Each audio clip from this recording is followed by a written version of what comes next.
Good evening.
Changed his name to Akhenaten, encouraged the worship of the sun god Atum, and banned the worship of the major deity Anu.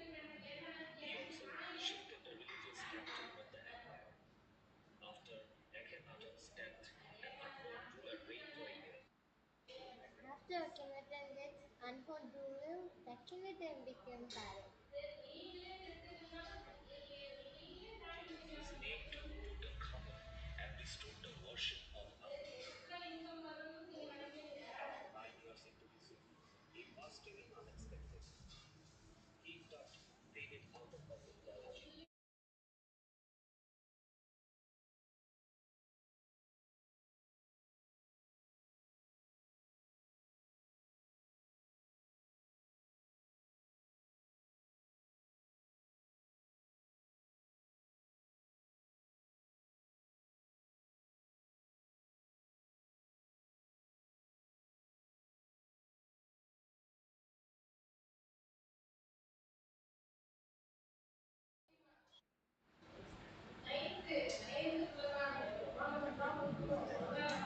After Akhenaten death, unknown ruler reigned for years, and Akhenaten becomes changed his name and restored worship of Ammon. Camera in White House and home photograph. Shelley Dawson returned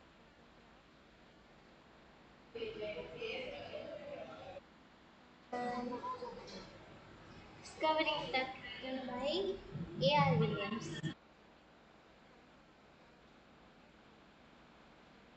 Several months later, after documenting the orchard found after opening the most unusual coffee, we found a straw with garland of willow, olive leaf, wild cherry, lotus petal, and cornflower.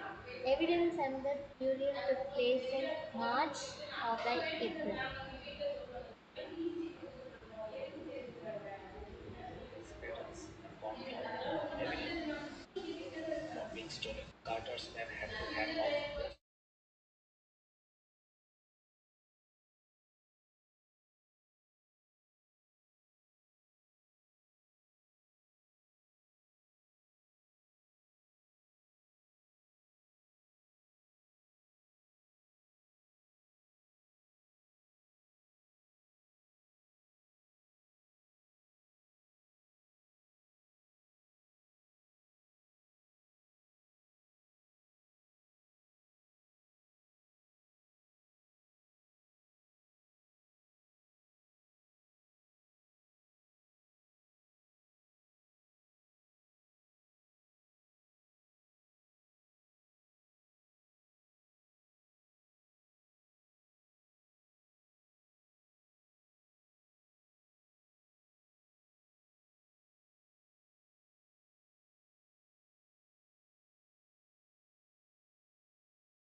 Transformation of sentence மட்டும்தான் remaining இருக்கு.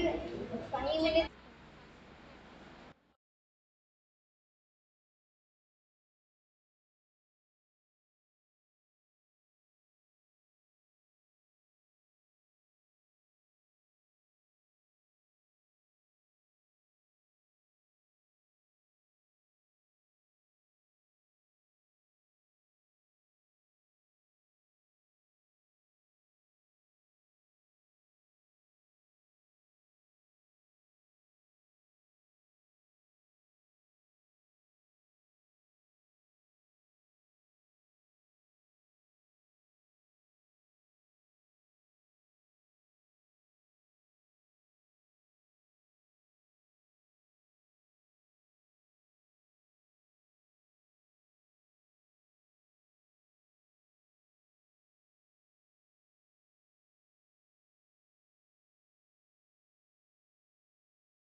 We are going live now.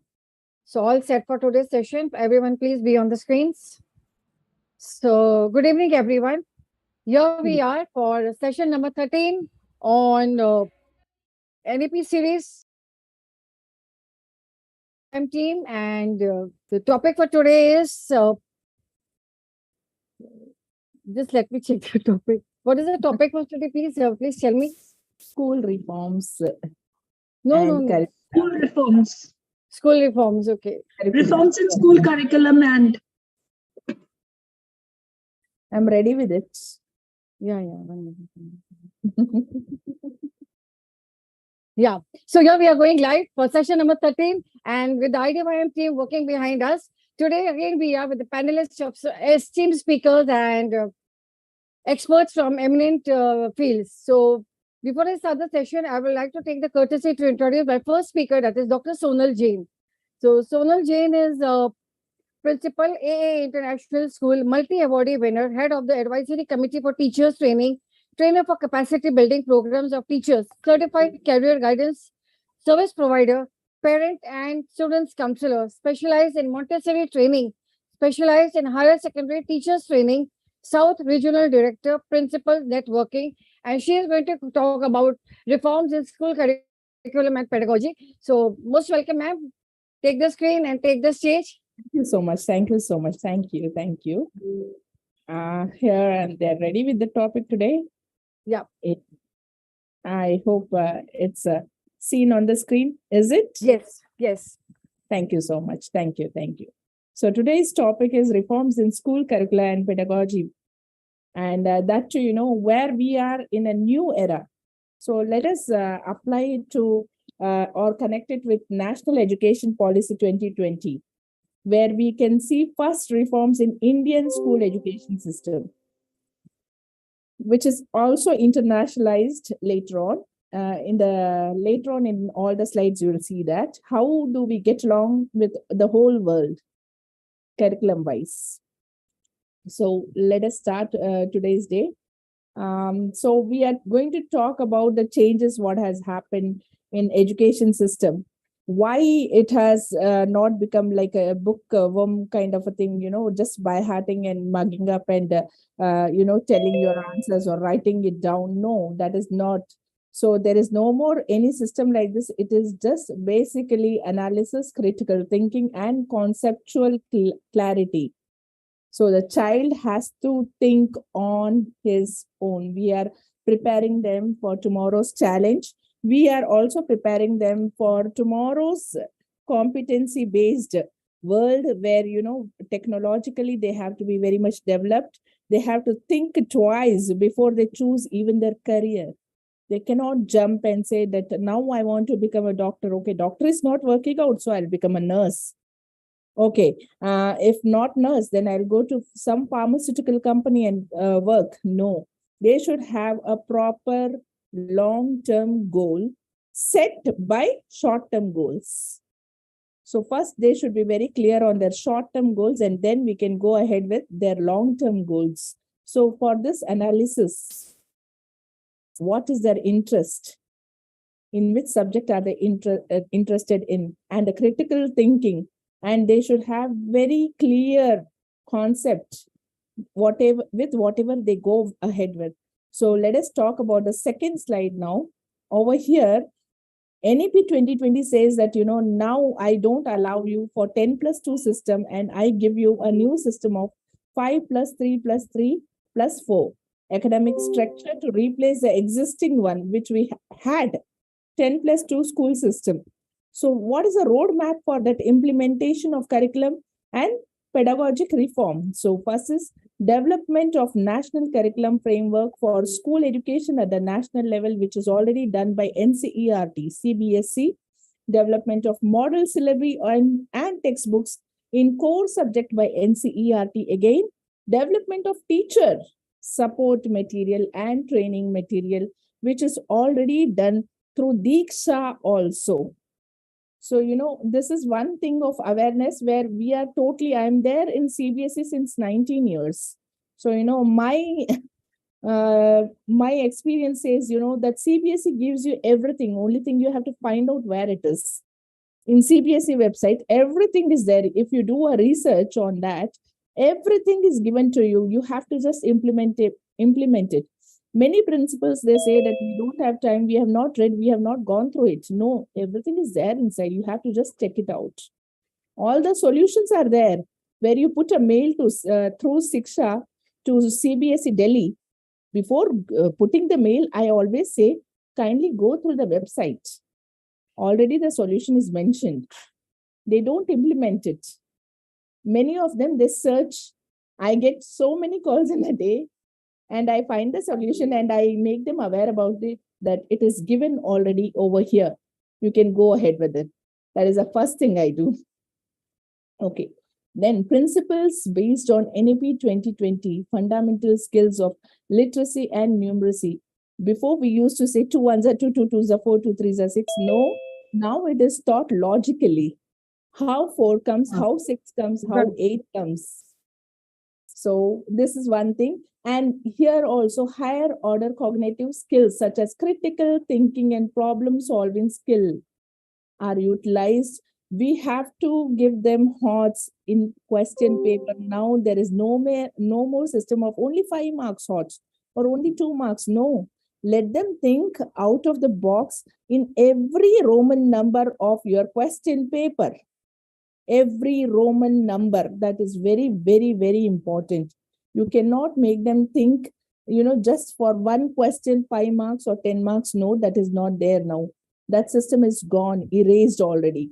So it's emphasis on teacher training, especially the teacher training given by COE, Center of Excellence, CBSE, introduction of interdisciplinary learning. Interdisciplinary learning, everybody is confused. Actually, what is it? It is nothing but it is a mixture of social, science, mathematics, all the skills, even the language skills can be judged. You have to just set your rubrics accordingly. All the skills can be analyzed, can be judged through interdisciplinary learning. If the child is doing one activity also in art integrated, you can actually assess the child for all the subjects. Please kindly, pay attention towards it. Do not put the pressure of, doing, separate project for separate subject. No, one project is sufficient for all the subjects. Please don't put the pressure on the child. You can do your assessment based on the rubrics for all the subjects in one project. And vocational education for all children from class 6 onwards, and praiseworthy initiatives. What is praiseworthy initiatives? Moral education, value education. That is only called as praiseworthy initiatives. Appreciations, encouragement, empathy. We should not forget the main word over here, empathy. So here we have come to the next slide now, 5th one, Curricula and Pedagogy, which says very clearly that different factors affecting the role of teachers, the new teachers, the teachers and new competences required to display what? Curriculum reforms affecting pedagogy and didactics, a new quality assurance culture emerging in school. What is the culture you are going to create? What is the goal you are going to set for your school? What is the change you want to bring? What is the motto? What is the aim? What is the next? One more thing is very important is when you are framing the vision of the school, the mission of the school and the vision of the school should merge with each other. Your mission should follow your vision. That is the first thing. Many of the schools I've seen, they are fascinated with the wordings and vocabularies, and what they do is they put vision and this mission, which is not connected to each other. That's really very funny. Just for putting it in the website, don't do it. You have to understand your teachers, your students, your stakeholders, that we are really working on our mission, our vision, and we are making the goal achieved by the child. So quality assurance culture emerging in schools. That should be the guarantee. You should give them the opportunities. You should set the opportunities in the school already. You should, create a culture of competency over there itself, healthy competency over there itself. You have to create every day something new for them, competition. This competition is there, that competition is there. Let them participate. It is not important for winning or losing. Only participation is very, very important, that itself brings half of the competition. And half of our work is done once they participate. Means they are ready to face the world tomorrow. Please keep that in mind, actually.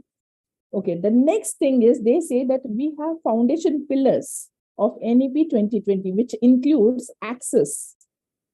It should be accessible to all the Indians, not only Indians. In fact, in Dubai, if you see the way NEP 2020 is applied from this year, I was seeing what a run through, what a go through, and they are doing it really very well. They are really doing it very well and far ahead. I'm telling you, all the schools, whichever is following CBSE outside India, is also giving an access to all the Indians. So it is internationalized already. Here, equity. What do we talk about? Why are we talking about equity over here? Is, this doesn't say that only this state will do, only that state should do. No, any state can adopt for it, because it is one and all common for all the states. It cannot be, discriminated. Like Tamil Nadu will do this, Delhi will do that, and Bengal will do this. No, it is one and all common for all the students. So the student can get shifted easily anywhere and everywhere and can adopt the same culture, the same studies everywhere. So that talks about equity and quality. Yes, when we talk about quality, we should keep it in mind that our standards should match the standards of all. So please keep it in mind that whether it is NCERT, whether it is SCERT, whether it is any kind of a board, IGCSE, ICSE, IB curriculum, International Baccalaureate, everything says only one thing is make the child think critically. The main head point is make the child think critically, and which is not happening now. You all know what happened during the pandemic, the 2 years. So 1 year gap, lagging. And now again, the last year was online and offline. So it was like a football session for them. It used to bounce back on them. Now, this year, by God's grace, it is implemented properly. Again, but this 2 years, if we have to cover, we have to give our 7 years of the life to make everything normal. So that's a very big challenge. Affordability, it should not be very, high, costly, or, it should not be like, oh, I cannot afford it. We are just a middle class, or we are just very poor people. No, it should be matching to all the standards, all the class of the people. High, low, middle, everywhere it should be applied. You can put anything, any sort of scheme you want to. You can use any kind of thing you want to bring into the admissions, but you should see to it that it should be affordable.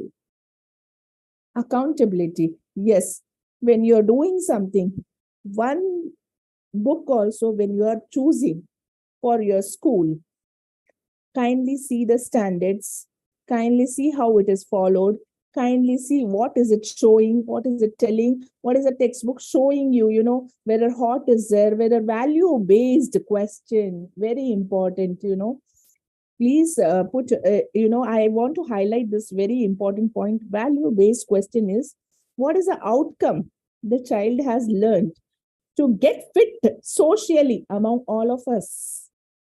Very, very important. So that is the one thing, which people are ignoring. We cannot ignore that. So here we have structural form of pedagogy. With whose help are we doing? What are we trying to create? Which kind of school? Where, how it should be linked with the home? Just see here, school and home. I have put an arrow. arrow is because you both have the roles of 50-50%. It is not only the school is going to be responsible or taking up the responsibility of the child. No, this time even the parents will be assessed. Please kindly see here school based assessment, how it is done now. The child's assessment, self assessment, he will say on his own what he has understood, what he has not understood. Here, assessment by the teachers. The teachers will have an idea about the child. They will judge the child according to them. Peer, the one whom they are studying or getting along with every day, they are sitting, they are, doing their projects or they are doing their group activity whatsoever. Even having tiffin box, whether he is arrogant in not sharing with his friends, that is also a value. Okay. And here, assessment by parents. Yes, my child has, changed a bit. I have seen that responsibility in him. He is doing all work on his own. He's doing his homework on his own. He doesn't need my help. That is where the assessment by the parents is done. These remarks is counted now for 360-degree multi-dimensional report card for all students. Actually, it is not called as report card. Frankly speaking, I'll just tell you in one word. It is the progress of the child. So you are supposed to call it as progress report, not the report card. You are just showing the progress of the child. So it should be named as progress report, where, artificial intelligence based software to be used used by the students to track their growth through their school years. That means you are going to, see like what your education system was, now how far it is, and now what new has come. You have to adopt that culture. You cannot teach the same old things. You cannot make them mug up the same old things. They don't want it. They don't want to listen also. Have you seen them? If you lecture them, they will just get irritated and they don't even listen to it. You ask them questions and reach your goal or topic, they are so much interested in it that she's making us speak. So that is the main thing. Now over here, we are going to talk about reforms introduced in the school education system. What is the reform we are looking out for in early childhood care and education system? What has to be taught when they enter schooling? The first stage of the child is not, directly A, B, C, D, standing line, sleeping line. No ways. The first stage of the child is make the child think. So give them a lot of game-based gamification, game-based activity where they can describe, this is how it is put, or this is the color, this is triangle, this is square, this is circle. The identification of the thing should be very clear in the mind. So that is the first stage, ECCE. And then we are looking out for the change in curriculum and pedagogical structure. It is not like before. When a principal is framing the structure, pedagogical structure of the school along with her teachers, she has to fix like what should be the learning outcome from pre-KG to class 2. Foundation stage, what should be the learning outcome in the preparatory stage, class 3 to class 5? What should be the learning outcome in the middle stage from class 6 to 8? And what should be the learning outcome of your high school, very important, secondary and higher secondary level? And one more thing, very important, just day before yesterday, the admissions have started in all the school for Vijayadashmi. Over here in South India, I don't know how far it is applicable over there in North India. So when they are entering with a 2-year-old child, please do not take the admissions. The child has to enjoy the childhood. Please make them understand that now that age factor is gone. Please understand that 3 age and above, you can fix the child for pre-KG.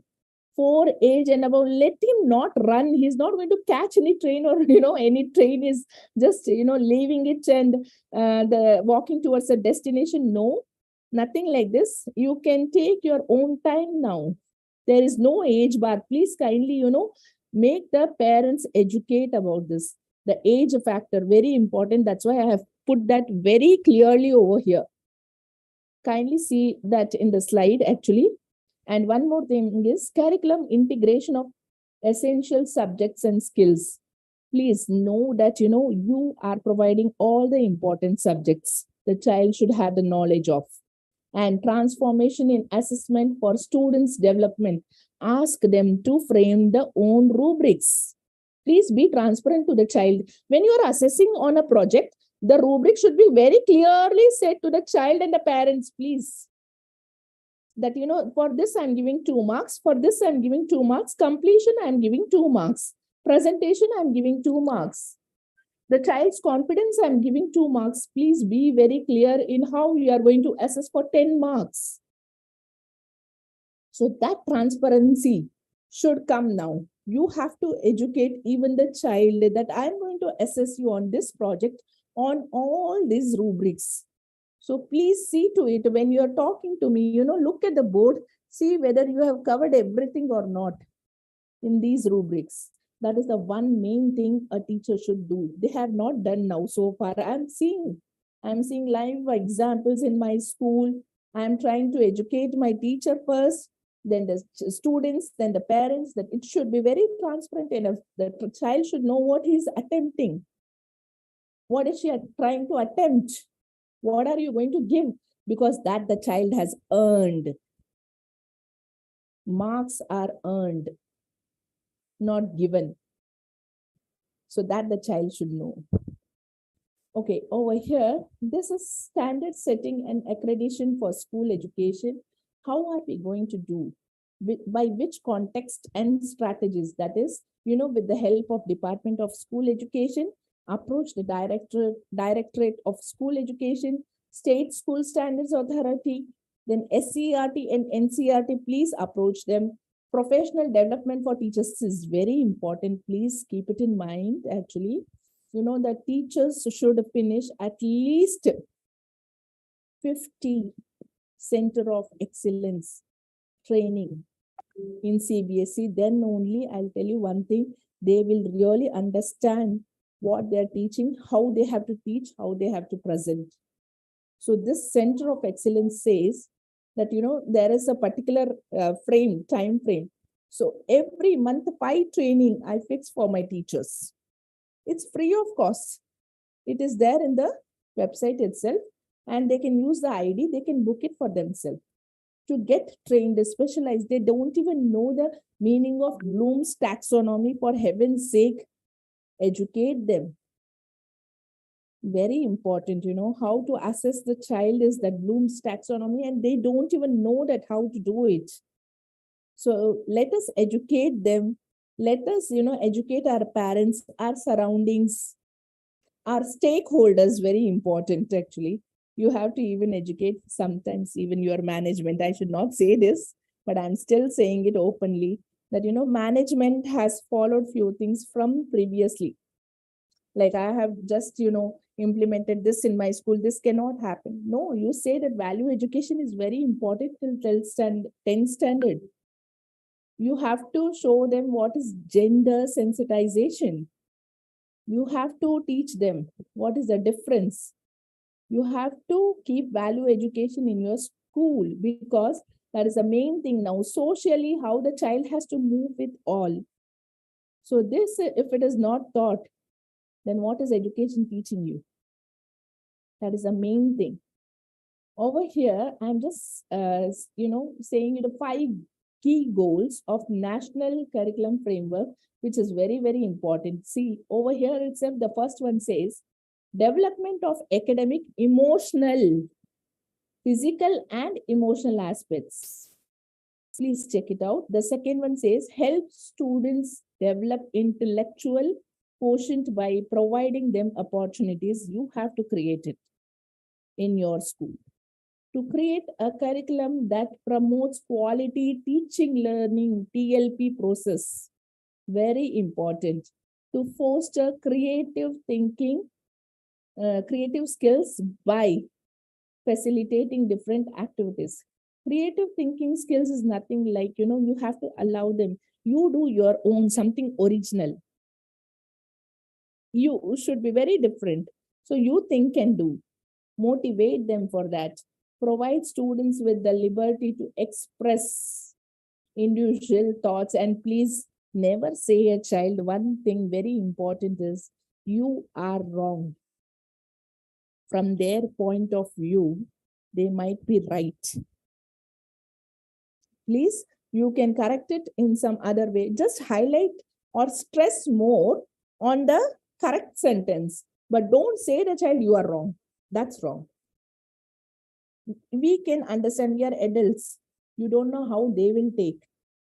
They'll take it very, very seriously. All these things. That is the reason. Now, over here, the last slide is for the comments and observation.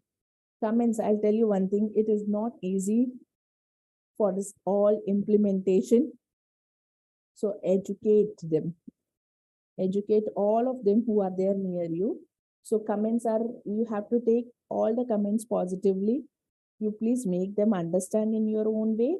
You have to show them what NEP 2020 says, what are the guidelines, what is there already in it, what are you doing extra for it, what is your school, why is your school so special, why should I enter your school? So give them a proper answer for that. The proposed amendments in the curriculum and the revised examination structure. See, I'll tell you one thing, the child is going to now again, go through the board like 3rd standard, 5th standard, 8th standard, 10th and 12th. Actually, it's now 5 sessions. Have you seen it? I don't know. We are actually, state has already started applying it. And we are also working on it. And the NCERT is also working on it. And they are also going to apply it from the next year, might be. This is possible in all the schools. A common even curriculum for all the states. So here, the next focus should be on understanding the nitty-gritty of the policy, breaking down responsibilities, state and department-wise, and mapping of expectation for effective implementation and funding. You have to ask help to reach your NEP 2020 guidelines. You have to ask them openly that these are the needs. We have to put this, and then only we can get the proper outcome or the result of NEP 2020. Thank you. Thank you so much, all of you. This is the last one actually. So I'm done with today's thing. I would like to listen few comments from Sonal. I don't know why she's just looking at me like this. You can close the slide. Yeah, 1 second. I'll stop sharing it. Yeah. Yeah. Yeah, I would like to suggest that if there are educators like you, so I think we won't need another NEP policy for the next 25 years. We are the NEP policy itself, because you have covered all the core aspects of what is actually needed apart from academic, because that is missing. Academic we all are doing, but I just love this thing of yours, that is the 5 key goals of the national curriculum. You have covered everything, the development of academic, emotional, physical and emotional aspects. These can be blended along with the curriculum and the lesson plan that have to be completed as a target basis. Then number 2 is help students develop intellectual quotient by providing them opportunity. That teacher has to see how they have to do it, because Yes. when you're playing at home with the children, you just want the parents to do type path. Acha chalo ludo khelte hain, so ludo khel liya, but how the teachers can implement that ludo, how the teachers can implement certain games that children play at home, how the teachers can implement kitchen strategies along with academics. So that you have mentioned over here, the 5 key goals, how they can be done. Then you have this to create a curriculum that promotes quality teaching learning process together. It's a parallel road. ऐसे तो नहीं होगा teaching करेंगे तो learning अपने आप होगा. तो you have to see to it together, because you have a small child, so you are going on this track. I know that. And to foster creative thinking skills by facilitating different activities, that teacher has to innovate. That I always say. And provide students with the liberty to express individual thoughts. We always say behind not allowing children to express freedom of speech. जब हम constitution में है, democracy में है कि freedom of speech सबको होनी चाहिए. So why stop anyone? Even children have that liberty to say something, because I have seen in my class teachers are not well versed with this kind of teaching. So जब उनका academic part is not over, then they just work with a paper. They only assess the academic thing. They don't see, if you call the child outside and implement the same thing in the other way, the child is doing much better than what is expected on the paper. It's not Freedom to necessary. express. Yeah. Because they come out much better performers without the papers. And that is the time when you can assess the child on all the core reflexes and the learning styles. So wonderfully, you have presented each and every aspect. Hats off to you, Sonal ma'am. So Thank you. wonderful. Thank you. I tried my best actually. I mean that is the beauty of this session, because everyone is coming out with their own innovative real life experiences blended into the NEP, and here we are actually innovating what is not there and how they can be implemented. So hats off to you, salute to you. Thank you. Thank you. So Thank you. I think I would like to invite Sonia Chantani ma'am, because I think the whole of IDYM knows about Sonia ma'am, so I don't need to give the introduction of every speaker, and we rather save time on it. So Sonia ma'am, take the privilege to come on the stage. Thank you, Thank Sonal you. ma'am. Thank you so much. Thank you, Sonal ma'am, for the invitation. Thank you so much. It's really a pleasure to be on this platform, and it was really mesmerizing, Sonal ma'am, to have your presentation. It was really good eye opener for everything. Thank you. Thank you so much. I have a very small PPT, just 4 slides, but I'll be talking over it. Yeah. Okay. Well, as ma'am has already covered with curriculum and pedagogy, like, she took a part of it. I decided to talk about the online and digital education, because that is also going to play a very important role for us, as last 2 years have been for us, like, totally online. We have been totally on an online project from last 2 years. So it is even more important for us to understand how we can keep this as a part of our curriculum only, like, to follow this teaching methodology also along with it. Now, when we are talking about the online method, ma'am, can I have this little here? Yeah. It's visible. You can put it on slideshow mode, ma'am. It's not taking actually, it's hanging. Okay, don't worry. You're able to see the screen, right? Yes. Okay. Now, when we are talking about online, it is online and digital education is what has not only become the need of an hour, but also opened new doors to self-enhance ourselves in every desirable field. It is very true. Till now, whatever traditional methods we were following in the classroom, it was like, book and pen, teacher used to come, teach us and go away. But last 2 years shown a different method, a completely different environment for students to put themselves in, to put the teachers to get adapted to it. It has given new wings to our learnings. Yes, it has. As it has given booming rise to distance learning education. There have been so many certification courses that we could take it along with our regular academics, with our regular profiles, and, boost our profiles in a better way, build on our profiles, because previously we had to go attend classes, which was not very easy for all of us, not very convenient at our spaces, but online and distance learning has really helped us. In India, distance learning was not very, very encouraged, but in the pandemic, it really boomed up. It gave an importance to it. Instead of sitting at home, ideally, it is better to do some distance learning. This is what people thought. And today, that has really grown into a beautiful way of learning, a new methodology for us. We can connect with people on national and international platforms for educational programs, events, seminar. This is an example what we are doing right now. We are connected and we have people from all over the globe along with us who are listening to us, who are a part of our panel.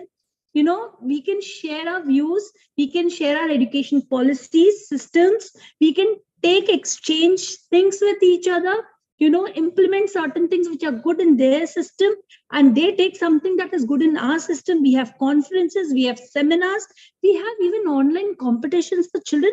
We've seen MUNs happening online for kids. Isn't that a wonderful thing? Isn't that a part of the educational reform that's come in the last 2 years? So this is how things have to change for good. Now, when we are talking about the key initiatives, we have pilot studies for online education to be assigned to appropriate agencies.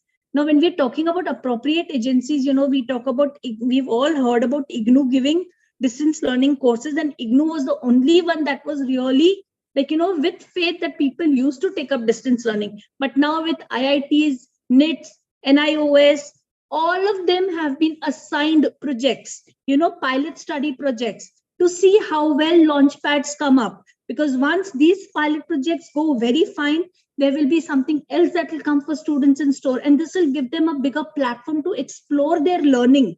It will not only teach them concepts, but it will help them to explore and experiment those things, live. So that is going to really be good. NIFT and other bodies will set up standards of content, technology, pedagogy for online and digital teaching and learning. Well, teaching and learning is a blend. If we are teaching something, we are even learning something. Today being a teacher, if I'm teaching something to my children can also teach me something. Taking online classes was not so easy for the teachers. It was those little toddlers who taught us to come online, and tell us, nahi ma'am, इसको click कीजिए, आप ऐसे present कर पाओगे, ma'am आप रुकिए, मैं आपको करके देता हूँ. We had kids who did that for us. We learned it from them, and it is really a very proud moment for us that our little ones can teach us. Today also, if I have to work online, I have to many a times depend on my own children who teach me, ki mama, you need to work like this on a virtual platform. You need to take this like this. This file can be presented like this. So it's no harm learning from them. So teaching and learning is a blending process that we need to follow. So launching of online teaching platforms and tools like Swayam, Diksha to make it more easy for both teachers and students to access. Previously it was students were in class, teachers used to come. Sometimes the teachers are absent or they're not able to complete their work. The children suffer because of, even teachers are humans. They also have lots of commitments and family issues at times. And sometimes they're not able to give that much.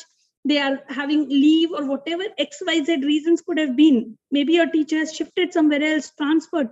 So why children suffer? Now you have online platforms. You have teaching apps coming up, So it's getting all designed for children, so that life is going to get a little easier for them also, along with teachers. Sometimes the teachers need to refresh themselves with certain things. So they have apps over there where they can refresh some for their own. Provide blended learning models. Create digital repository, which will give teachers a chance to become content creators. Isn't that wonderful? Having digital repository. Till now, we had seen teachers logging, making notes in their notebooks, and they had to literally store those books for years together. And, sometimes they keep digging into old books, where the material is, how they need to come out of it, the question papers, sample papers they've prepared, the worksheets they have done. It's all in a mess at times. They don't find it at the right time. But now it's all getting digital for them. It's so easy on a click. You have file, you name it according to the class, you get the repository and you give it to the children. It's wonderful. Create virtual labs for students to get quality, practical and good hands-on experimental learning. Yes, as the teaching apps are coming up, we also have the practical labs coming up, children doing lab activities online. That is wonderful. That is coming up. That is why IITs, NITs are getting involved, because it is only them who can give this launching pad to these students. That experimental learning what the children will get will be really, really wonderful. Now, coming about the benefits. Now, yes, there are lots of benefits of educational software institutions also. Cost effective, because if you have the app, you can access it anytime. You don't have to pay extra once paid is done. You have distance learning option. It's just a click away. You have the complete study material at your disposal. You can access to that material anytime and every time you want to. Media learning. You get exposed to a lot of social media platforms, how you need to work on them, how you can make use of those media platforms for the better education of your own. Student assessments have become easy. You have time saving. Yes, it is time saving. You have to really come and go.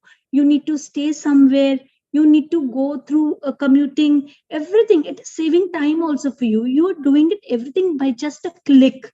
Improved student engagement, yes, it is. Students are getting even more interested in the way things are working for them in online mode, because they need to make PPTs, those graphic designs. It's really interesting when children sit down and make PPTs. Best way to get work done by children is give them to make PPTs. Ask them, tomorrow this chapter is going to be done in the class. Can you make a presentation for me on this? You make 4 slides, the other one will make 4 slides. Believe me, they come out with the best creativity they have in their minds. The graphics they use, the flow charts they make. I think even we cannot even imagine the way they come out with those, out of the box thinking they come out with. And that is really wonderful. That is what we really need to encourage them and, motivate them to do such things. For teachers, life is going to get easy. They are going to have their own app, teaching app. They can put their lessons over there. They can put their assignments over there, assessments over there, and just share the links with the children. The children will perform those tasks and update the app for the teachers. It's wonderful. I think online education should be a part of our curriculum, because if we don't make it a part now, again it will be a setback. They will take a driver's seat where they'll have to reframe it again and get back. See, we are getting tech savvy, and it is important for us to remain in that same mode right now, because this is going to become a ask for us even in future. Today, 2 years made us face a lot of problems. We had to jump into a online mode. We would not like any such situation to come again, where we have to struggle for a few months. So why not to make it a regular part, a regular feature of our curriculum, a regular pattern of our teaching methodology, where neither the students nor the teachers have to suffer in future, neither the management has to do it.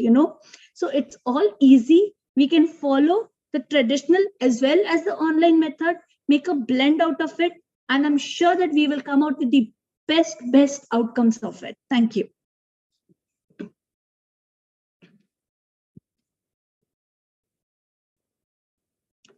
This was missing. Online learning was missing. How we are able to adapt to the online, because since online was difficult initially and we were learning, so now most have adapted to all the difficult aspects of it. And the way you said, the teachers have started learning and children have adopted more better. So they are teaching us now how we are supposed to pick up the skills and all that.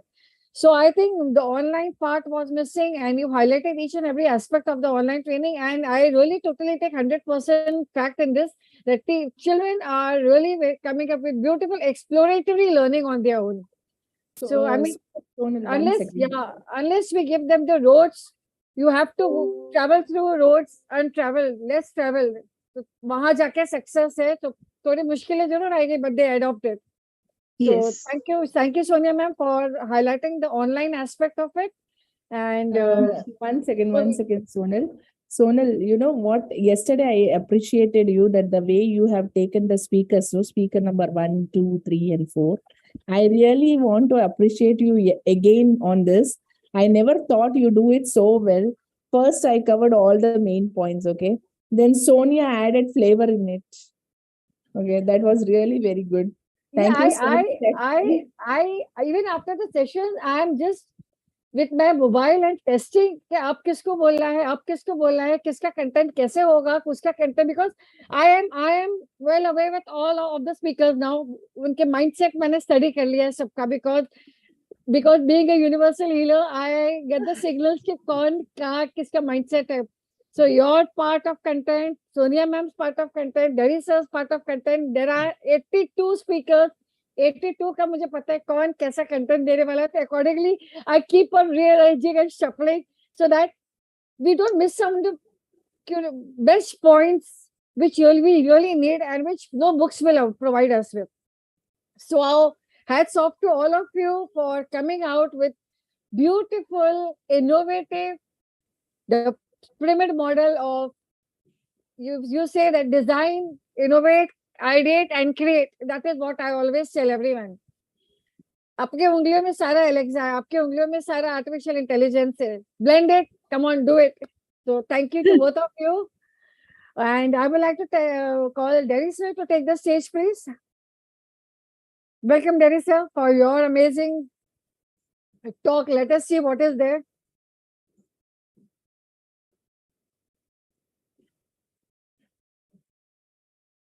Derry sir, are you able to hear me?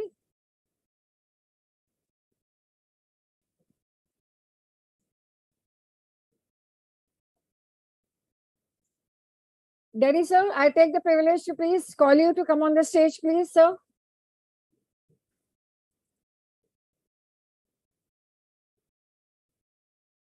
He's not able to hear you. Derry sir, can you hear us? Video is stuck, I feel. I think we can put it in the chat for him. Yeah. Derry sir, please take the screen. You are invited.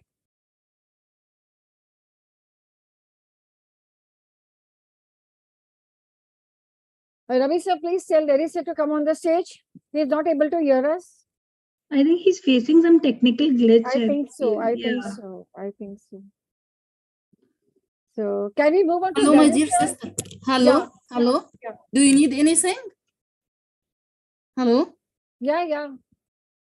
Yes. What's the problem? Can we move on to Dragon sir? Has Dragon sir joined the session today?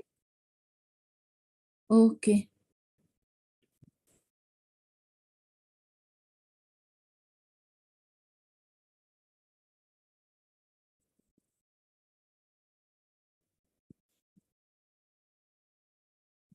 He is not around. Dragon sir has not joined though. Derry sir, are No, you no, able no, to no. hear us?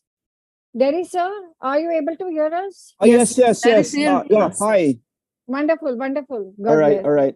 Yeah, Hi, please come on the stage. Yeah, please I take thought the you- screen. Yeah, I thought you were calling someone else. So, hi, everyone. Good morning, good afternoon, and good evening. I am delighted to see everyone and be part of this very important conference. Thank you, IDYM, for this opportunity to give my thoughts and reflection on the topic about reforms in the school curriculum and pedagogy. So let me just share my slide to everyone. There. Okay. So, Yes. all right. Thank you very much. So, reforms in school curricula and pedagogy. The world has changed and people transform into beings who are now more resilient and open to new activities of daily living. In these 2 years, the economies were at standstill, cultures and practices have been altered, and daily routines have been set aside and lives have been changed. And education, family, and faith are the three important aspects of which schools gave importance that changed the way we accommodate the effects brought about by the pandemic. And the school pedagogy and curriculum later on followed and adapted to these changes that made schools even more creative and innovative. In the Philippines, we are now giving emphasis on the learning gaps and the recovery program after the COVID-19 pandemic. And we were given essential guidance on crafting interventions to address the learning lost and to attain grade level competencies in the K 12 curriculum. We try to focus on two important things, mainly giving emphasis on the learning poverty, of which UNESCO and the World Bank said it is a combined measure of schooling and learning that happened even before the pandemic. And during the pandemic, we are really at loss because of the problem. And the learning recovery, this is the learning poverty, which is the state of the global poverty of the 2022, stated by the World Bank, UNICEF, and the other big organizations like USAID and the Bill and the Melinda Foundation, that even before the pandemic, there was already a learning crisis. Moving on, schools have accommodated and an online distance learning setup, not only in the Philippines, but the rest of the world, where digital technology has become the main agent of learning. We can also say the same when it comes to the family affairs and the strengthening of the community's faith through the emergence of, online spiritual and values related activities. However, we are again in a transition of change, and we now see light at the end of the tunnel as the restrictions are slowly being lifted and dwindling number of infected cases in the Philippines. We are now experiencing another change in the field of education, as we are now seeing the emergence of the blended learning to accommodate the educational concerns and needs of every student, and later on back to the traditional face-to-face learning.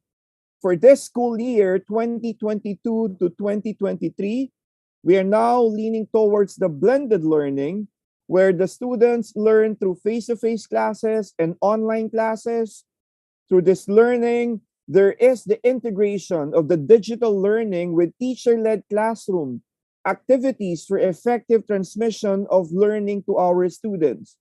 And yes, students are back to school in the Philippines, face-to-face, and millions of them, they were wearing face masks streamed back to the primary and the secondary schools across the Philippines last August of 2022, both for the public and the private schools. After the 2 years of the lockdown, that many people feared because of worst alarming illiteracy rates among children, and that's why the government needed to open schools in the Philippines. And the prolonged school closures sparked fears that, again, the literacy rates among children already at alarming levels before the pandemic could worsen. This is the one that I mentioned earlier. A World Bank study last year showed that about 9 out of 10 children in the Philippines were suffering from learning poverty, or the inability of children by the age of 10 to read and to understand even a simple story. But what is more importantly is the word resiliency, wherein many schools revisited the beginnings. There was now a need for a renewed expression of the school's vision, mission, philosophy, and this was seen in the community's resiliency during the pandemic. And this helped us get through and overcome the hardships. But it is not something we are born with. It is built over time as with the experiences we had interacting with our unique, diverse, and values-driven community. And that is why schools responded to stress and adversity, like from, of course, this COVID-19 pandemic, differently. Is thus the best expression of relationships. It is in these activities that we show our heart, which should be the core of our very own mission. And that's why our tagline in the school of that I'm working at St. Patrick's School, we are home, we are family, and students are safe. And this specific expression of returning home to school at the same time a renewed manifestation of the school's mission. It gives emphasis on the relationship between a student with the school and the entire community. We are home, meaning upon returning back to school, all of the students will again feel that he or she is home, engaging and welcoming, which is distinguishing characteristic of a student. We are family. Every student enrolled must be given importance as an integral part of the community's vision, mission, and philosophy. An idea of the family is very important, and that our students are safe. Students will feel safe because they know that all members of the school community are committed and dedicated to ensuring their health and safety in campus. And thus, when we talk about curriculum and pedagogy in schools, learning should be holistic, integrated, enjoyable, engaging, and transformative in a changing world that we have experienced. Now, pedagogy, it's an overarching concept and refers broadly to the deliberate process of cultivating development within a given culture and society.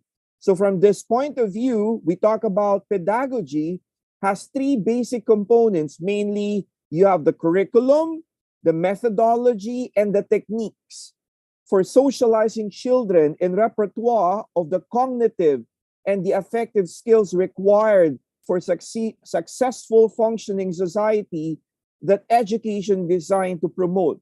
And the very basic of the curriculum or the content of teaching may be designed to encourage the learning process, the memory, attention, observation, and the cognitive skills. And the COVID-19 pandemic has impacted many of these learning opportunities, especially involving in student interaction and peers and teachers. And much of the curriculum has been adapted to an online format, the long-term consequence of which is yet to be recognized. And that is why research of you, my dear co-educators, is very important. The change format had an impact on the learning pedagogy, affecting both students and the teachers. And this required a systematic approach to evaluate the online teaching and learning adaptation in comparison with the previous format, wherein person education may have been the focus. And this is very important, the learning recovery plan in the school reforms in the curriculum and the pedagogy. So following the progressive expansion of the face-to-face classes as implemented by the Department of Education in the Philippines, including the private schools, have developed a learning recovery plan framework to guide schools in addressing learning gaps, enhance pedagogy, and curriculum due to the pandemic-related disruptions. And now, as more schools open their doors to physical learning, schools have crafted their own learning recovery program as part of its post-pandemic efforts. And we have to ensure that our interventions are effective so that everyone can catch up and accelerate their learning. And this is a typical example of the government's learning recovery plan, or the learning continuity program, which gives emphasis on the policies and guidelines of the school, how it manages it. You see here the school readiness, which is very important, human resource readiness, infrastructure also, the teaching learning modalities, the transitioning program of the school, and the building up of partnerships, collaborations, and most importantly, the assessment that schools will be using. Now, the emerging educational framework I'd like to share to everyone. We as a learning community in the school that I'm working at, St. Patrick's School of Quezon City in the Philippines, we believe that the new normal learning environment is not all online. We as a school adopted the following educational framework, and this framework has three important elements, namely the learner, the school, and the home. And both the school and home help and support the learner, who is said to be the essential part of the pedagogical process or the teaching and learning. And students are formed to become a holistic, individual, responsible, and upright citizens, both in school and at home, with both the student educators and parents actively engaged in the fulfillment of their respective roles and responsibility in this process. And the school supervises and implements the entire curriculum and instructions and administers the relevant assessments and provides the values formation and even the counseling part. Likewise, it sees to it that all learning support systems are in place, and most especially its technological capability to deliver instruction and to yield better learning outputs. So on the other hand, the parents are the school's important partner in developing the human potentials, the faith, the social civic consciousness of the learner while he is at home. And this is the emerging framework or our learning recovery plan. We have here the St. Patrick's School, the vision, our mission, and you'll be able to see here the external components, which is very important that affects our school. You have here the industry, our industry partners, the Department of Education, the Department of Health, the local government, and the others. And the internal part, which we have the patrician, the learning community, the patrician learning community, the home, the school, and of course, in the middle of all of this one would be our students. We have used the adaptive curriculum. Okay, the adaptive curriculum itself is the best curriculum during this time of the pandemic, wherein we use different learning modalities to suit our learners. The adaptive curriculum should be learner-centered. By the very word learner-centered, we get it from the word learn. L, which means learn continuously. E, which means we have to evaluate the learning experiences. We have A is assessment. E is evaluates learning experiences. A is the adaptability. R is respecting our students. And D, we talk about the diversity. Lear respects diversity. I'm sorry. N is nurtures relationship. So in the learning modalities, there's full online distance learning, there's blended learning, face-to-face, and the modular approach. This is the one that I mentioned earlier, the adaptive curriculum. Okay, it would cater to the diverse educational needs of the students, moving towards the student-centered approach. So getting it from the learner-centered approach, I tag it as STUDENT, student, which I mentioned earlier. And we have to reduce curriculum content to enhance the most essential learning and critical thinking. And the curriculum content will be reduced in each subject to only the core essentials. In the Philippines, we only call it the most essential learning competencies needed by the students. And the mandate content will focus on just the key concepts, the ideas, the applications, and the problem solving.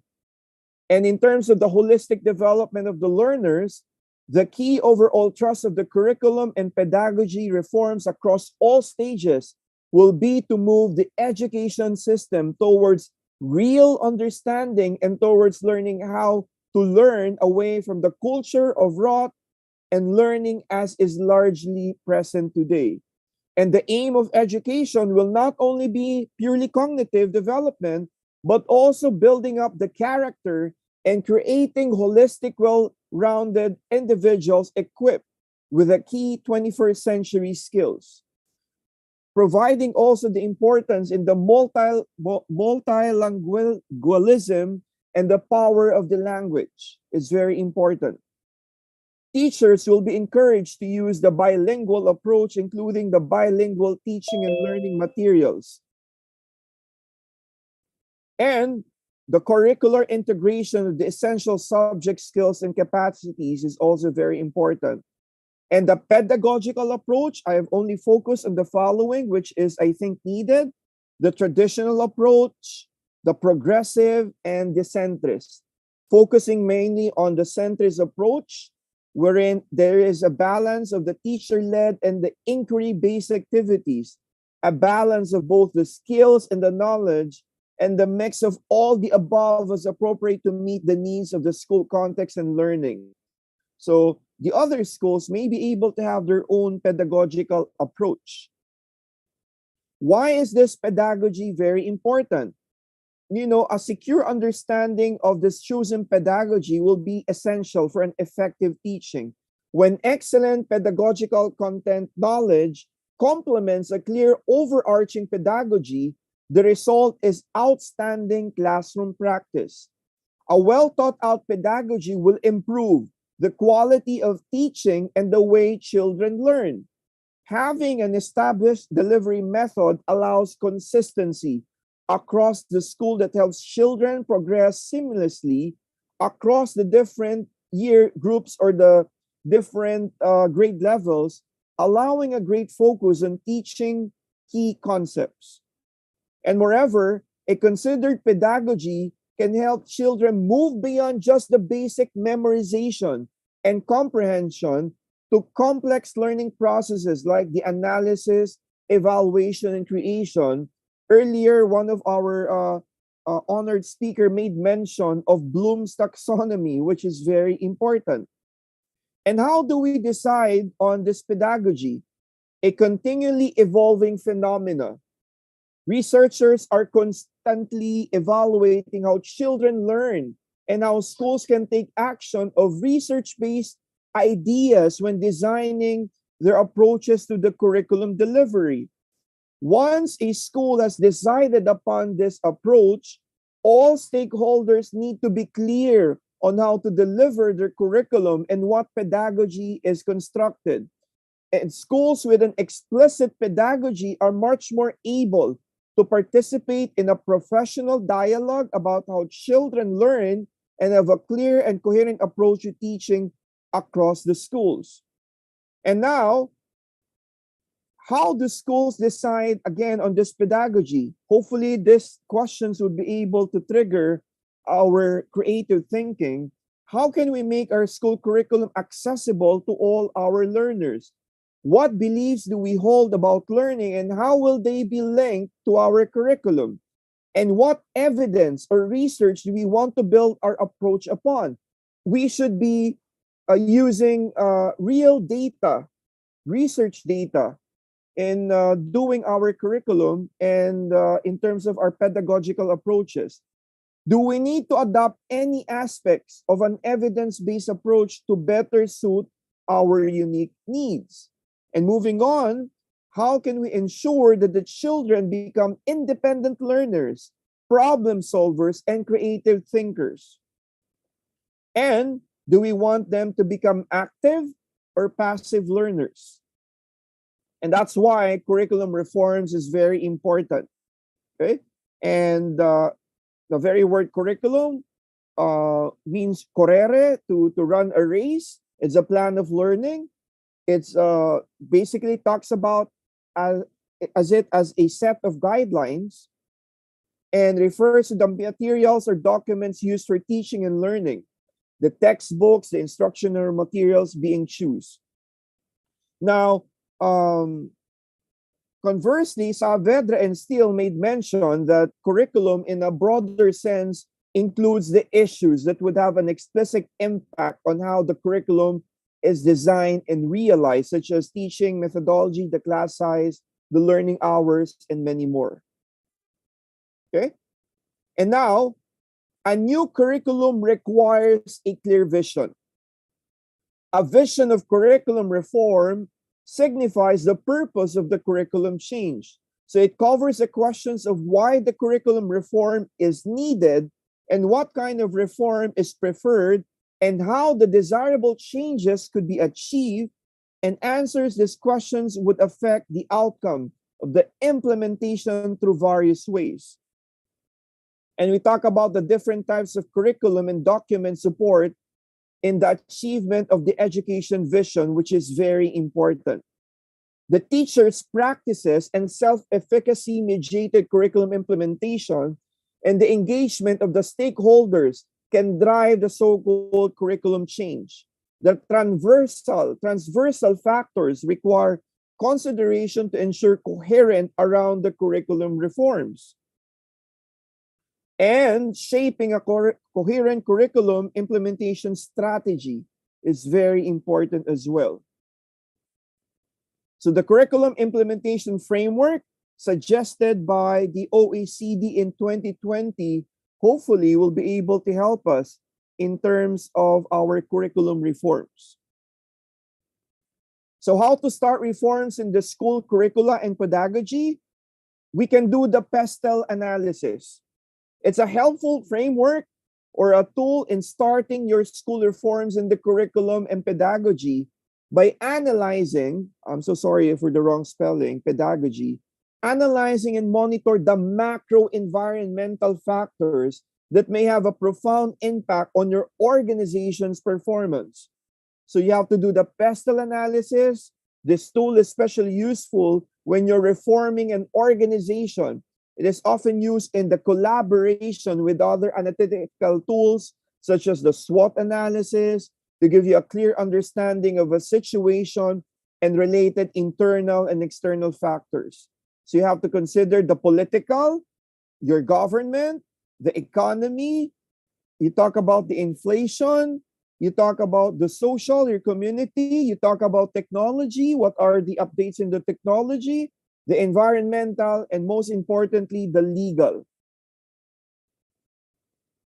We need the academic and industry partnerships for us to do the curriculum reforms. This is an example of the academic industry partnerships that St. Patrick's School of Quezon City is partnering with. And a green school. Of course, in the curriculum reforms, I think SDG is very important. The Green School Project, developing the next generation of environmental leaders through education, SDG, project-based learning, and even the community outreach. For our grade school and the preschoolers, the storytelling sessions, I think is very important. And we also have the foreign language program as part of this curriculum reforms. The Japanese, Korean, the French, the Spanish, and the many other languages.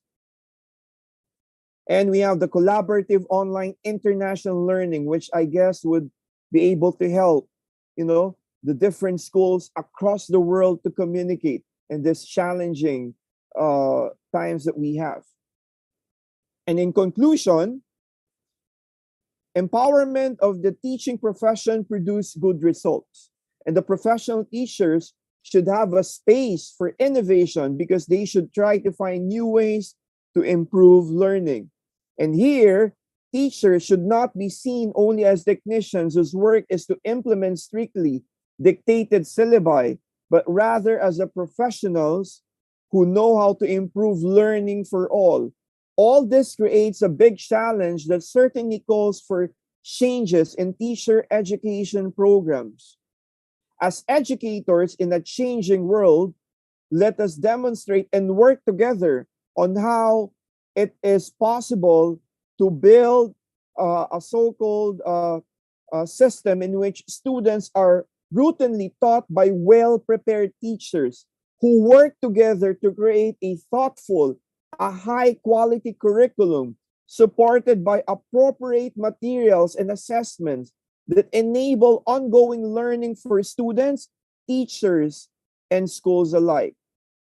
And let us all illuminate our path for a better future. And I'd like to thank everyone for listening.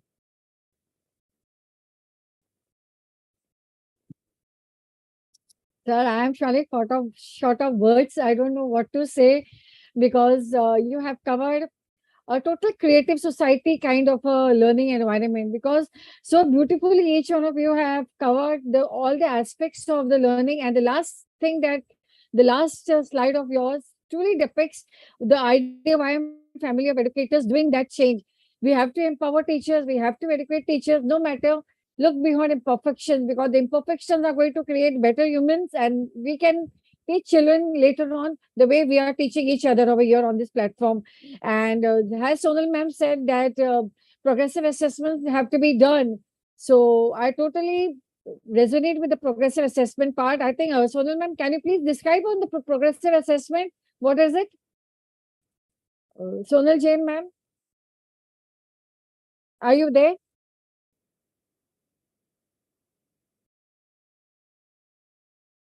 No. So that is, you had said about human potentials. So what are the human potentials, sir? Can you please describe in some few words? What are the human potentials? Yeah.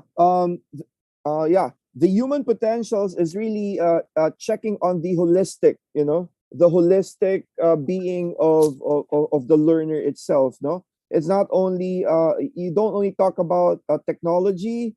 You don't only talk about the competencies, but you also talk about the other things like the character and the values, which Yeah. you talk about the real potential of a human person, or we talk about the learners themselves.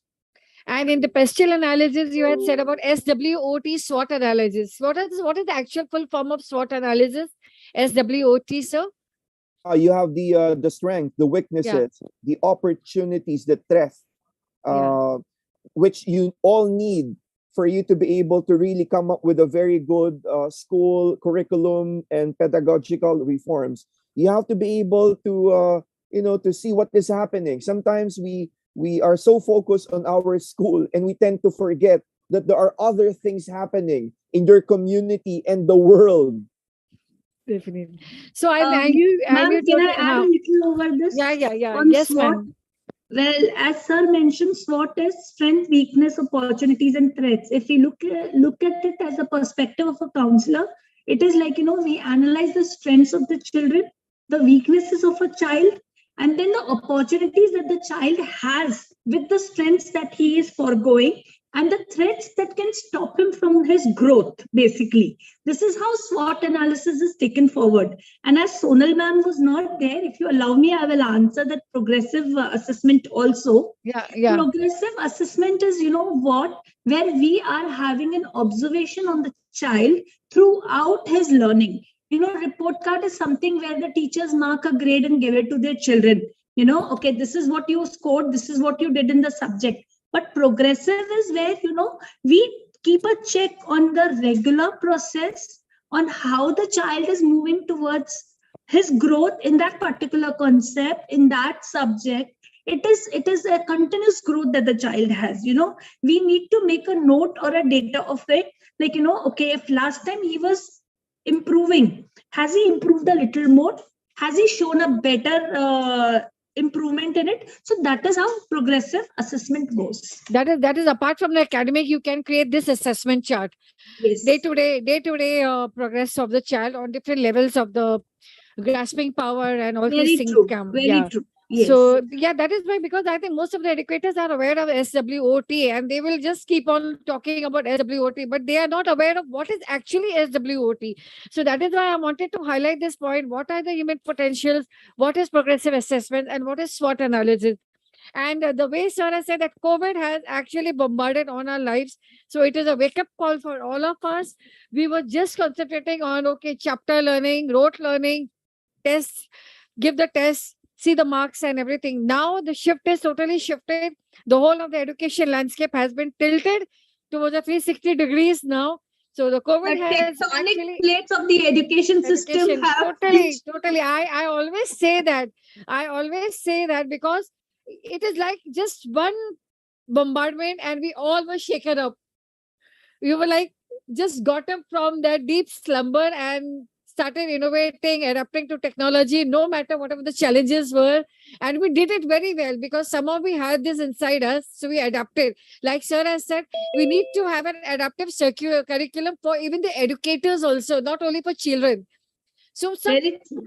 beautifully, sir has really demonstrated each and everything, and the pandemic learning, the COVID learning, and the three factors, sir has said: education, family, and faith. That is F square plus Z. So, without this, education is incomplete. Family, faith, and education is the total triangle of education system. Without this, you just cannot implement only on academic path. So, I think salute to both of you for coming out with beautiful Let innovation. me just add my final thoughts of it.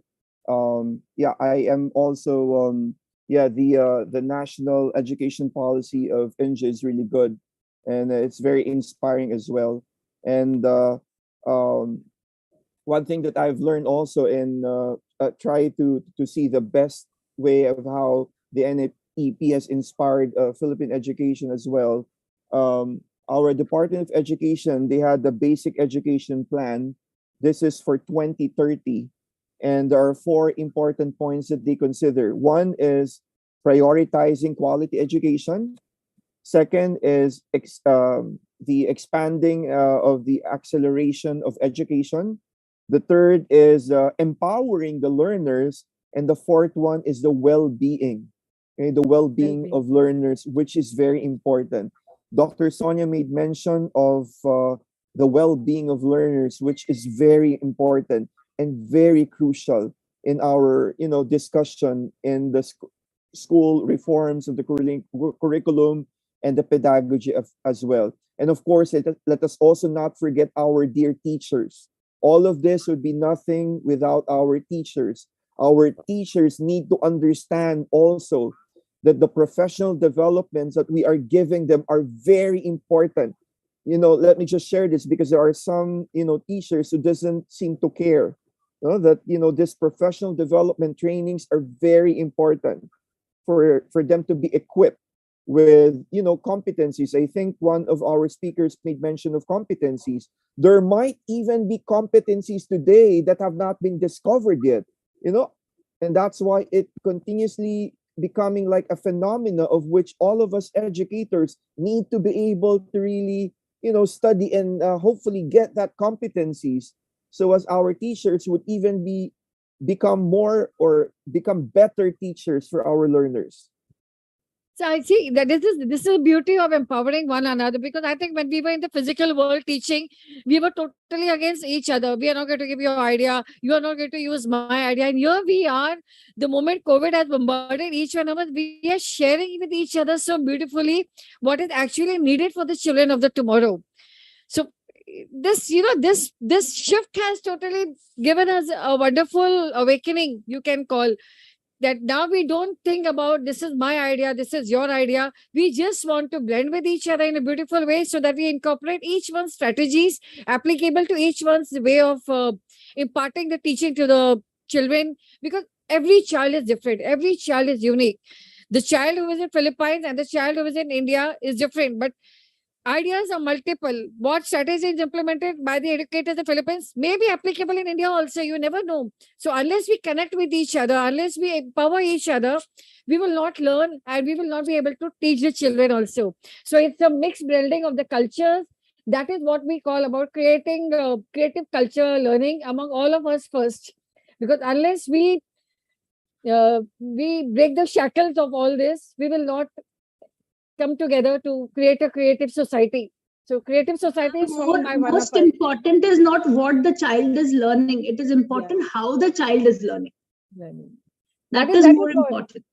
That is why they say success is not only achieving the target. The success is what you are doing, how you are doing, and loving the way you are doing it. That is success. And that is what we all are doing. So let us all collaborate more and more, merge with each other. And I take my humble gratitude to Derry sir also for empowering in a beautiful way. And all the best to all of you.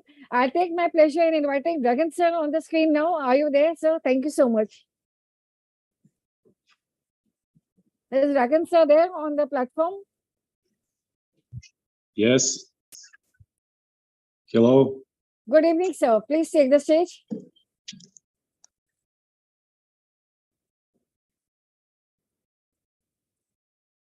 We would like to hear from you something, sir.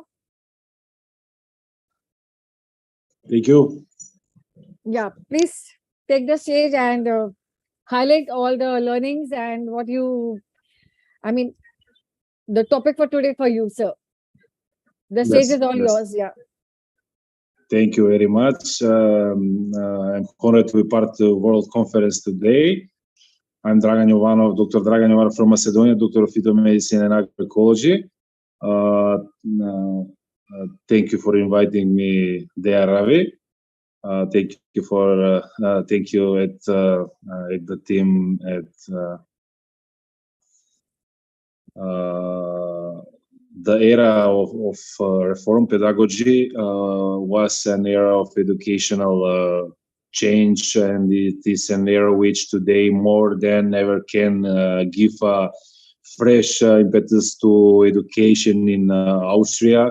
Reform pedagogical concept of a more open school. School requires reform pedagogical concept if it is to open up.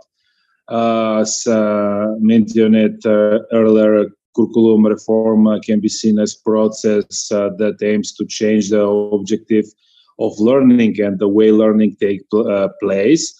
How such change will be implemented depends on the goal and intention behind the change. The four case areas of reform include development of rigorous standards and better assessments, adaptation of better data system to provide schools, teachers, and parents with information about student progress, support for teachers and school leaders to become more effective.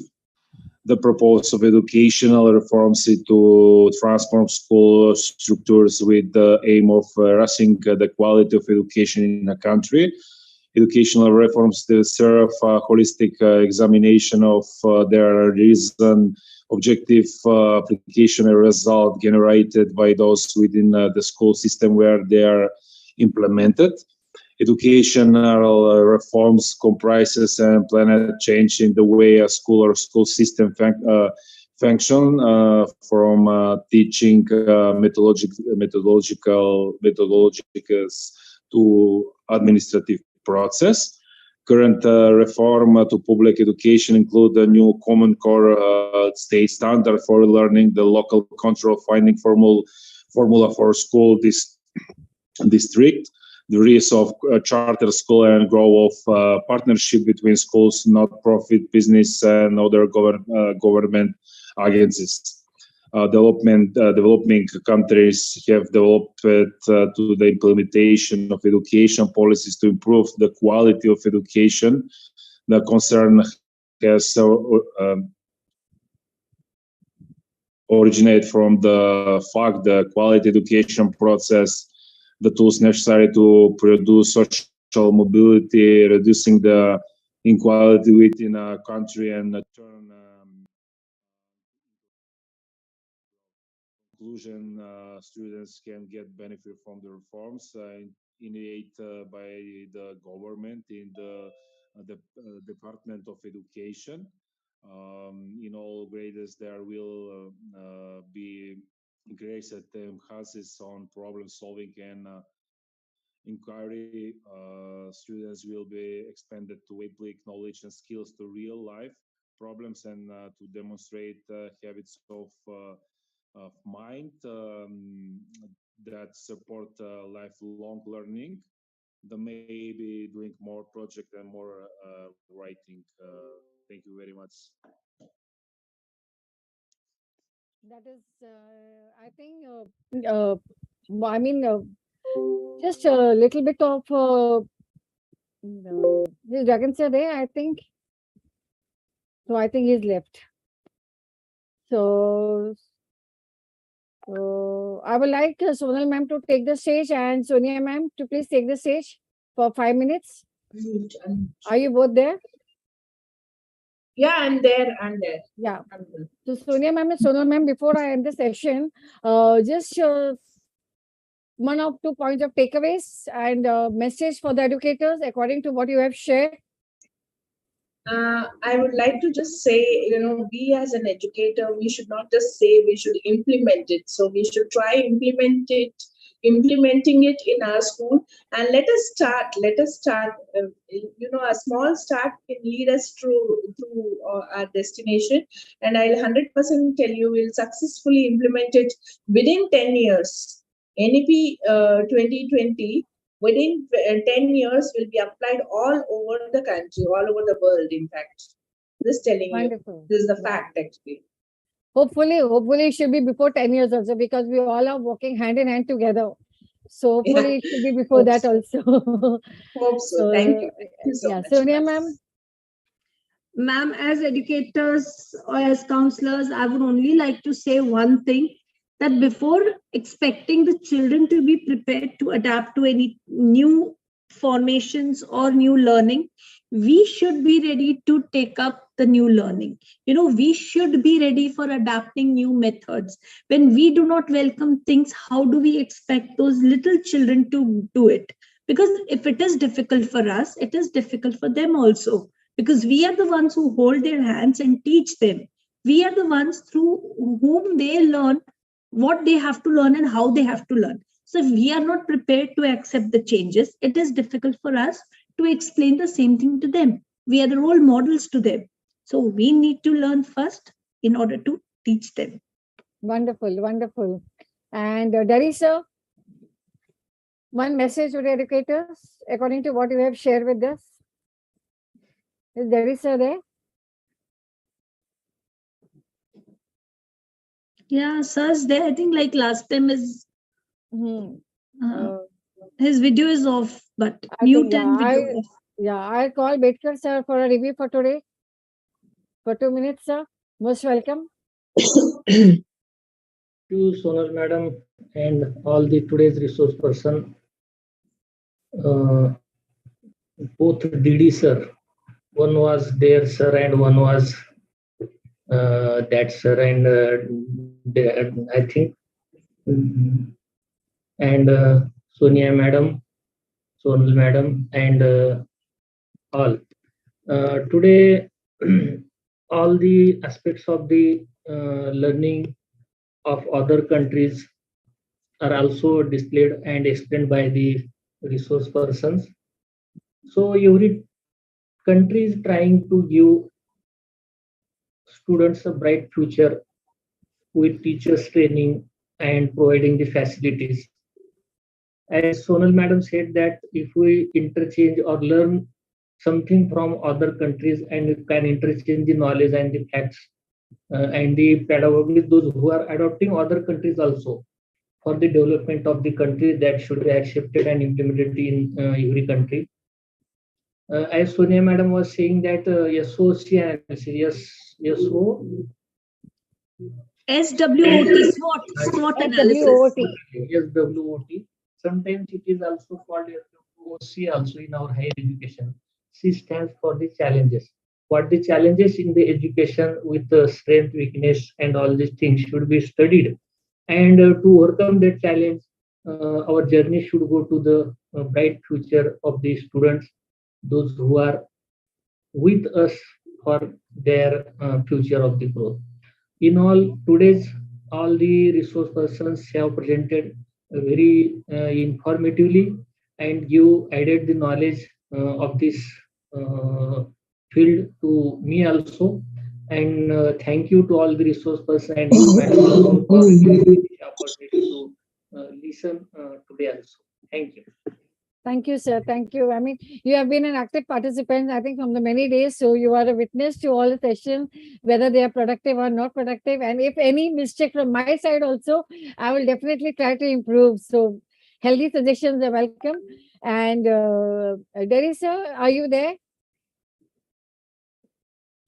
There are no mistakes, madam. You are doing very perfectly and organizing all these things, supporting to all the resource persons and analyzing everyone as per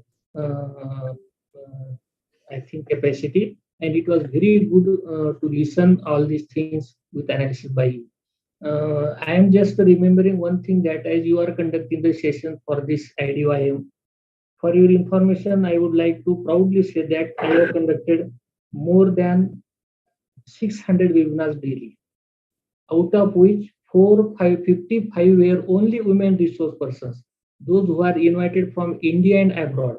And currently I received 3 recognitions, best means Asia Book of Record, International Book of Record, India Book of Record, just for this. So I am experiencing the efforts what you are taking. I was the organizer of more than 600 webinars, and it was conducted more than 24 months continuously in the academic Corona period. Thank you, ma'am. I was about to go for only India, but then as we kept on connecting, as we kept on joining the human chain, because when Corona struck us, we wanted to break the chain. So when it comes to education, we are connecting the chains. So rather not break the chain, connect the chains, whether globally. So when you have the desire in the heart and when your intentions are good to actually do good for the society and for the culture, automatically universe just connect good people who want to make a change. So the change starts from one person and keeps on joining those kind of people who want to bring a change.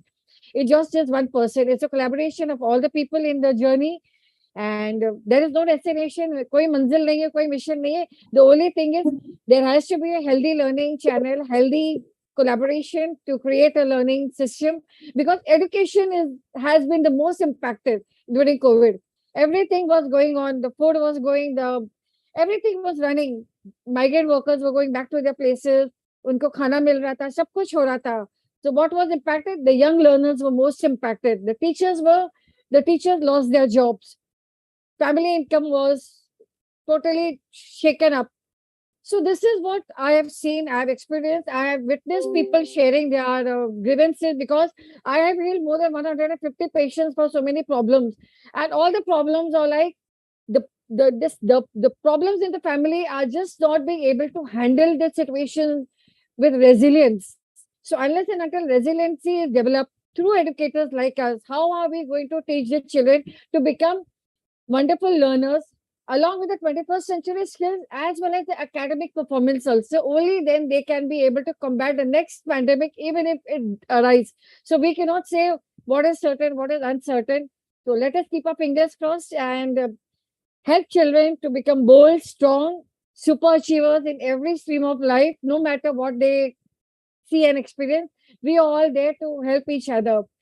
So let us see. Thank you, sir. And I think I should end the session. And yes, ma'am, Marine ma'am, are you there? Do you want to share something, Marine ma'am? Oh, I'm so sorry. Thank you so much Yeah. for acknowledging, but I think I did press that emoji by mistake. I'm sorry. But if I do, I'd just like to just say one thing, and that is exactly that I concur with you and what everyone else has said so far. It's an excellent, excellent discussion. The one thing we must remember as educators is we are lifelong educators, and we will keep learning every day. But in order for us to be able to teach, like the other sister had said just now, for us to be able to become the resilient educators, we have to be resilient within ourselves first. And sadly, when life-threatening or life issues happen around us, we are unfortunately as educators left to just have to bear with it and get through things. Nobody takes the time to actually counsel an educator. Nobody takes the time to ask an educator, are you okay? Do you need help? All that's interested in people and educators. If you're a teacher, then we expect this as the data structure at the end of the year. Um, the parents are just expecting a report with fantastic results of the child at the end of the year. But who is actually taking or partaking in their roles responsibly enough to say, I am taking part in this, I am helping with the reformation that is needed.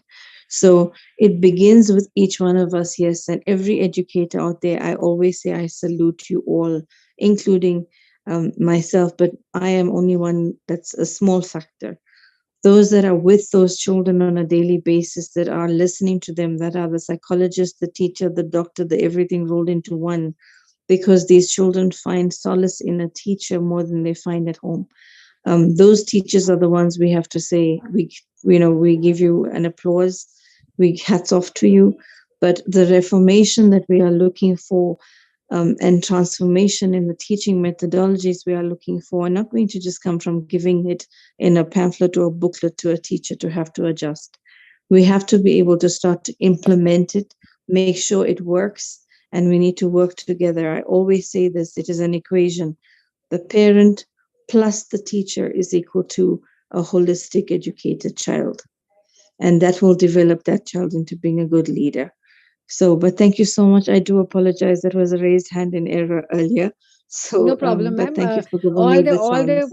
All the participants are most welcome to share their views. So let us salute each one's passion and spirit, and the journey will go on no matter what the challenges are.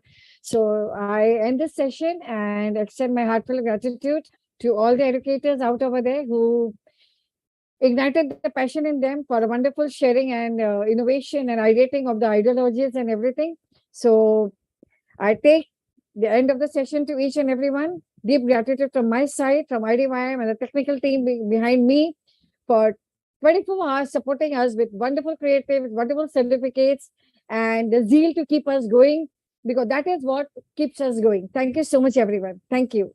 Good night. Thank you. Good Thank you. night. Good night, everybody. Thank you. Thank you so much. Thank you. Good night. Thank you so much.